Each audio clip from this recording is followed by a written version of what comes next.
Мемлекетке берешегіңіз болса, автокөлігіңіз айып тұрағына қойылуы мүмкін. Өйткені қазір борышкер жедел профилактикалық рейдтік шарасы өтіп жатыр. Шараның негізгі мақсаты әкімшілік айыппұлдарды өндіру, яғни ірі көлемде қарызы бар көлік мүлік салықтары мен алимент төлеуден жалтарып жүрген азаматтардан мәжбүрлі түрде айыппұл өндіреді. Жалпы статистикалық мәліметтерге сәйкес соңғы 4 жылда берешегі бар 20.500 тұрғыннан әкімшілік айыппұл өндірілмеген.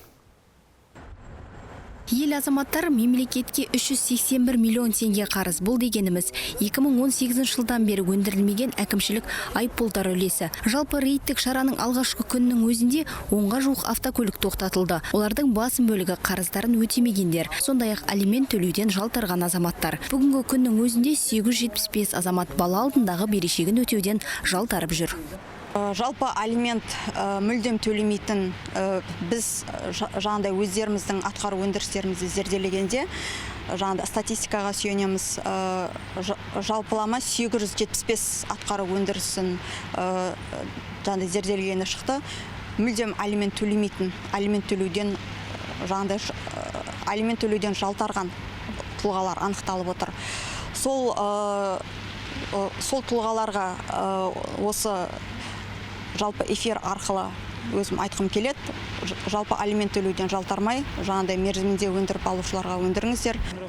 Профилактикалық шара аясында 2 автокөлік айып тұрағына қойылды. Қазір сізге снят учет жазылып жатыр, яғни учеттен шыққан бойынша 590 баптың 2-ші тармағы бойынша. Сосын автокөлік айып тұраққа қойылады қазір таңда. Ал бір көлік жүргізушінің 518 мың теңге берешегі бар анықталды. Айта кетейік, мұндай тексеру жұмыстары алдағы уақытта да жалғасын табады. Түркістан қаласы прокуратурасының ұйымдастыруымен мемлекет пайдасына кірістер, айыппұлдар және алимент бойынша рейдтік шара жүргізілуде.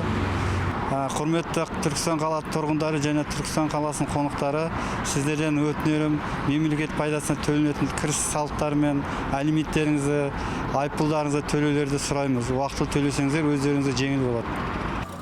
Осыған ұқсас рейдтік шара осы жылдың мамыр айында өткізілген еді. Нәтижесінде миллионға жуық теңге өндірілді. Ал жазадан жалтарған 31 автокөлік айып тұрағына қойылды. Шынар Әділханқызы, Нуридин Ысқақ, Түркістан 24.